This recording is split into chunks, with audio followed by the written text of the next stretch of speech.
तर महाराष्ट्रामध्ये आता छठपूजा होऊ देणार नसल्याचं देखील राज ठाकरे यांनी म्हटलेलं आहे। छठपूजेवर त्यांनी आता या मुद्द्यावरून पुन्हा एकदा भाजपला कोंडीत पकडण्याचा प्रयत्न केलेला आहे। भाजप हा भान सुटलेला पक्ष असल्याची टीका देखील राज ठाकरेंनी झी 24 तासच्या टू द पॉइंट या मुलाखतीमध्ये केली आहे।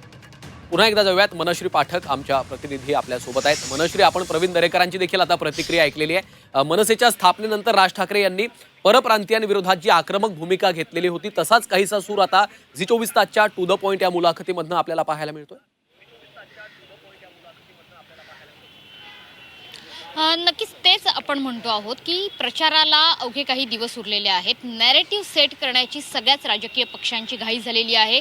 निवडणुकीचं जर वातावरण फिरणारं असेल तर ते या अखेरच्या दिवसांमध्ये, अखेरच्या तासांमध्ये फिरू शकतं, हे प्रत्येक राजकीय पक्षाला माहिती आहे। आणि तशाच पद्धतीचा प्रचार आता सुरू होतोय, तशाच पद्धतीच्या मुलाखती देखील दिल्या जात आहेत। आणि त्याच पद्धतीच्या मुलाखतींमधनं आता छठपूजा आणि कबूतरखाने यांवर तर राज ठाकरे प्रहार करतातच आहेत। मात्र याच मुलाखतीत आणखी एक महत्त्वाचा मुद्दा राज ठाकरेंनी समोर आणलेला आहे।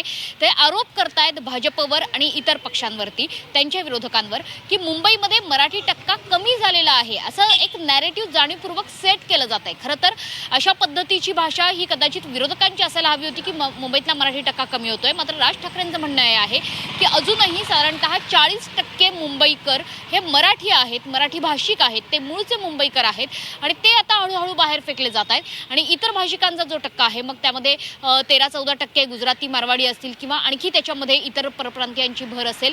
अशा पद्धतीने मात्र जर मराठी माणूस एकवटला तर निश्चितपणे तो आमच्या मागे उभा राहू शकतो आणि म्हणूनच आमचंच इंजिन या ठिकाणी चालेल असा विश्वास सुद्धा ते व्यक्त केला करतायत। एकंदरीतच आमचंच इंजिन चालेल असं म्हणताना ठाकरेंसोबत म्हणजे उद्धव ठाकरेंसोबत असणाऱ्या युतीला इतका उशीर का झाला असा प्रश्न जेव्हा त्यांना विचारण्यात आला तेव्हा त्यांनी अलगदपणे टोला हाणलेला आहे, तो म्हणजे अजित पवार आणि देवेंद्र फडणवीस यांच्या युतीला देखील। त्याच्यामुळे हा प्रश्न त्यांना का विचारला जात नाही असा सुद्धा प्रतिप्रश्न राज ठाकरेंकडून येतो।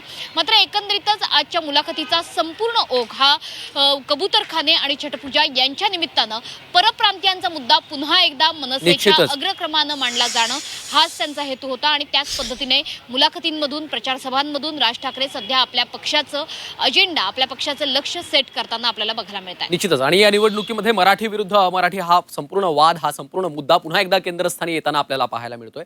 धन्यवाद मनश्री या सविस्तर माहितीसाठी।